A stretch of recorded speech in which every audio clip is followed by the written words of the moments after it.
Hello. And Mrs. Carol Smith. Welcome to the program. Thank you. May I say how delighted we are to be on Passion. We've looked forward to speaking to an African television station for decades. This is something we have looked forward to for such a long time, and we are so happy to be here. Thank you. Mr. Aaron Smith was a young, bright, and principled Oxford University graduate who was recruited by the Colonial Office and posted to Nigeria. He took his final examination a year ahead of his class. He also married Mrs. Carol Smith, whom he met while they were both at Oxford University. Together they went to Nigeria, where they had their 2 children. Mr. Aaron Smith, you were featured in a program recently by BBC Radio 4, Yes. titled Document, Yes. and that was hosted by Mr. Mike Thompson. Yes. You were alleged that the British government rigged the first and most important election in the history of Nigeria in 1959 in favor of the North. Am I correct? Yes. How long were you in Nigeria for? From 1955 to 1960. And we were based in Lagos. I was on the staff of the Department of Labour. I was largely occupied with employment problems, all the employment exchanges, and statistics, and international reports, and was kept pretty busy. I was also stationed in Lagos in charge of the capital and the port. I was the port labour officer as well, and I also devised a port labour scheme and later a social security scheme, which was one of the first in Africa, which guaranteed workers some income after they'd finished work. It was a providence scheme. As I say, it was called the National Providence Scheme, and I was very proud to have put that on the statute book. I was going to ask you what your role is. You've mentioned 3 important. Is there any particular name given to your office while you were there? Just labour officer. I was a labour officer, a senior civil servant. Okay. I only intended to stay in Lagos initially for 2 tours of duty. Although, because of this conflict with the elections, there were difficulties. Actually, government wouldn't let me leave the civil service. They were determined that I should stay in the civil service after my 2 tours. And I was offered very considerable incentives, including a knighthood, to stay and work for government.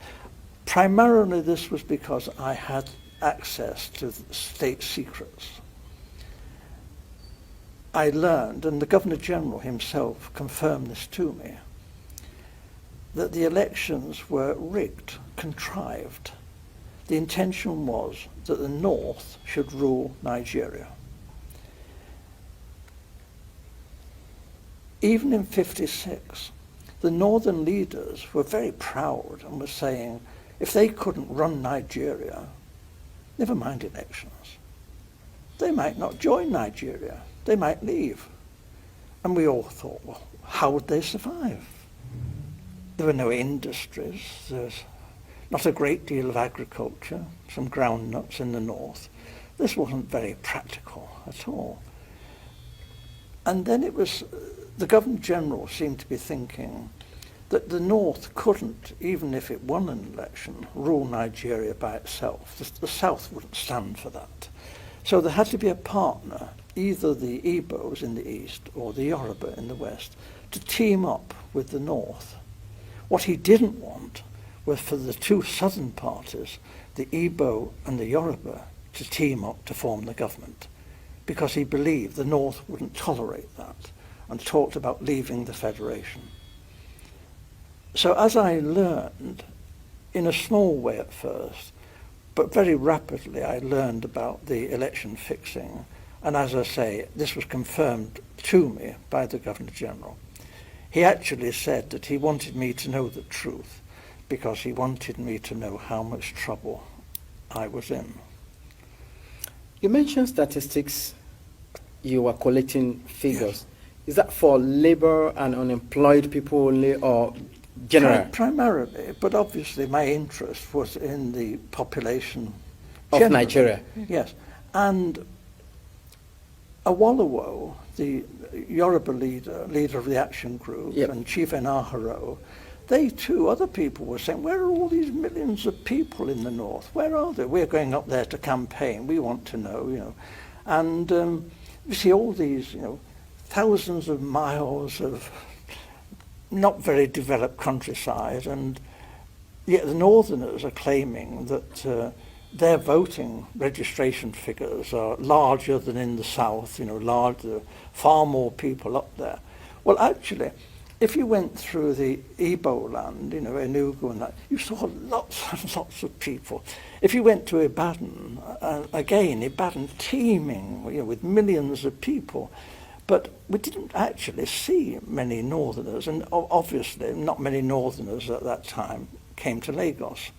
So this did arouse suspicion. Now, the Europeans, you know, not stupid, we are watching what's going on in Nigeria, and we too are beginning to feel there's something not quite right here, that maybe the elections are not going to be as straightforward as they're meant to be. Nigeria was being described as the showcase of democracy, and it was expected that the nationalist leaders would win through. But actually, when the election results were announced by the Governor-General, before the vote was even in, he didn't vote, didn't count for that, he didn't wait for that. I have to tell you, the British were counting the votes, and the British cannot be trusted. They look after their friends. Loyalty is the big thing for the British. And we were friends with the emirs of the north. We looked on people like Enaharo and Awolowo as rather dangerous people. They might even be communists. That's ridiculous, actually. They couldn't be communists in 1,000 years. But this was a sort of thing that was being said. And we were, Europeans, were getting a bit worried about all this. It wasn't quite the honest, straightforward election that we were hoping for. Apart from Professor Anderson and Dr. Patrick Wilmot that supported your submission on the rigged election, there were other people who also served in the colonial office in your days. I mean, who opposed to this submission? Initially, I was warned of what was going on by my senior officer, a Major Bunker. I didn't know, and I knew that the Governor-General had directed me to take all the office staff of the Ministry of Labour to help Chief Okoti Igbo in politicking in Warri. And this was most irregular, and I refused to do this. Having refused an order, I know what the drill is. You resign. I resign my post. That is the proper thing to do. What they did then was rather devious. They persuaded me to withdraw my resignation, and when I did, they sacked me. It didn't go through, but I thought this was a bit low after I'd resigned and was prepared to leave the country. This was not very nice behaviour. They later withdrew this and said that I had been of some service to the state, and actually commended me for what I had done, and said I could leave Nigeria with splendid testimonials, and we shook hands on this. And this was done with the recognition of the Deputy Governor-General, Sir Ralph Grey. And then I left Nigeria the first time and took up a job as a personnel officer, a very big job, with the Esso refinery. And then government came after me, declared that I was a traitor, and I had betrayed the British people, ought to be imprisoned. And I lost that job. And then they came to me again and said it's all been a big mistake. Dreadful mistake. I'm a jolly decent chap, Oxford chap, and they put me on a plane straight back to Nigeria where I'd make up for the time I'd been away. There was a great deal of good work for me to do, and we fell for this. We shouldn't have gone back, but we did. Now, if you recall what you said about the role of the Governor General and the attitude of the British government in particular, regarding the fear that Awolowo, Okotie-Eboh, and the lot of them from the south are dangerous, is there a particular reason? Why the fear from the British government? Is it that they don't want to release or relinquish Nigeria? They still want to control Nigeria? They knew that the North would do as they said after independence. If it had any, the North would just, because it was their habit, they liked the British, whereas the nationalists were an unknown factor. Actually, when they took the flag down and hoisted the Nigerian flag, not one of the major nationalist politicians was there.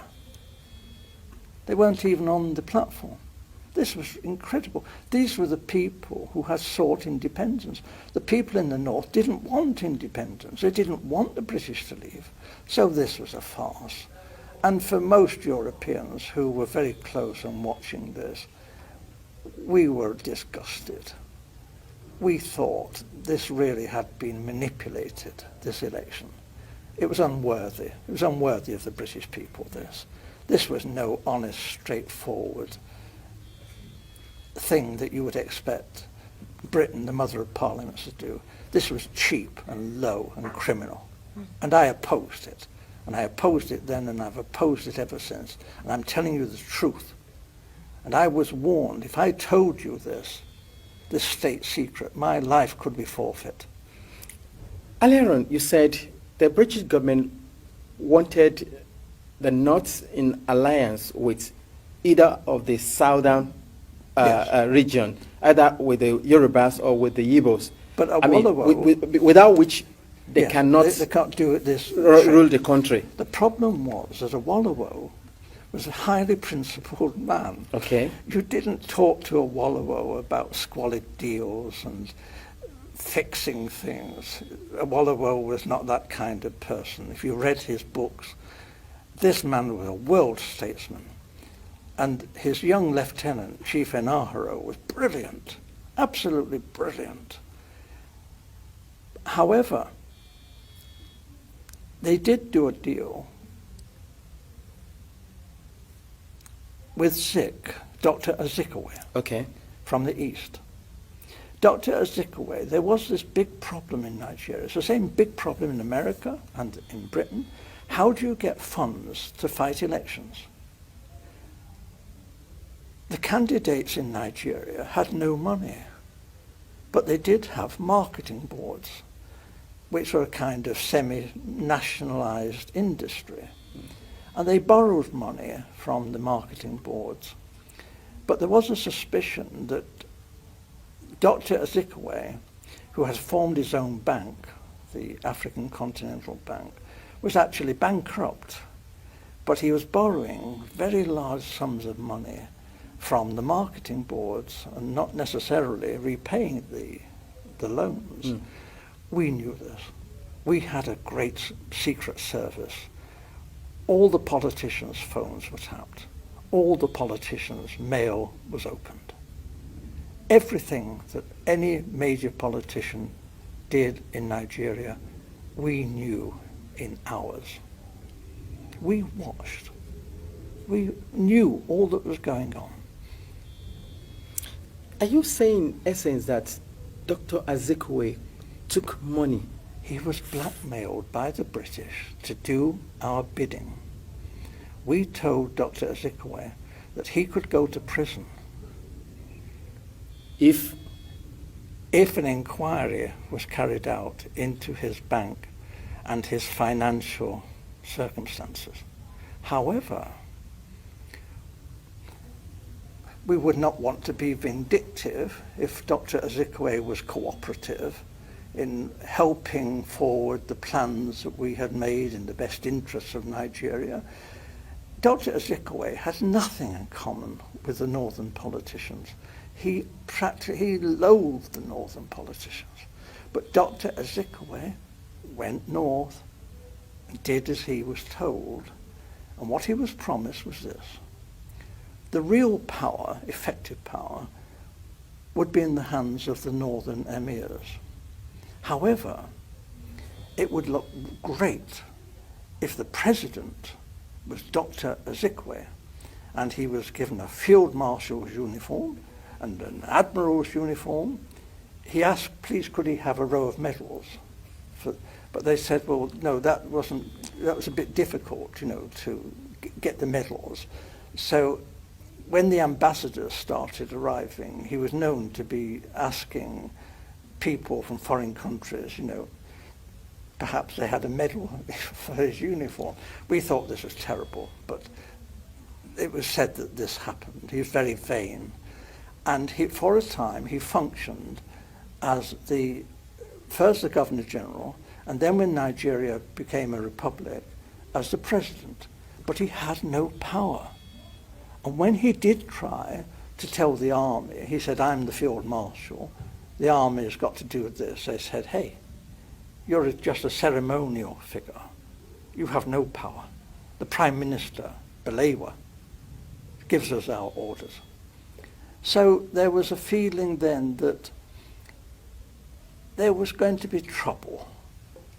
And then it was because the Awolowo and the Action Group had become the official opposition. What we British wondered, how could they win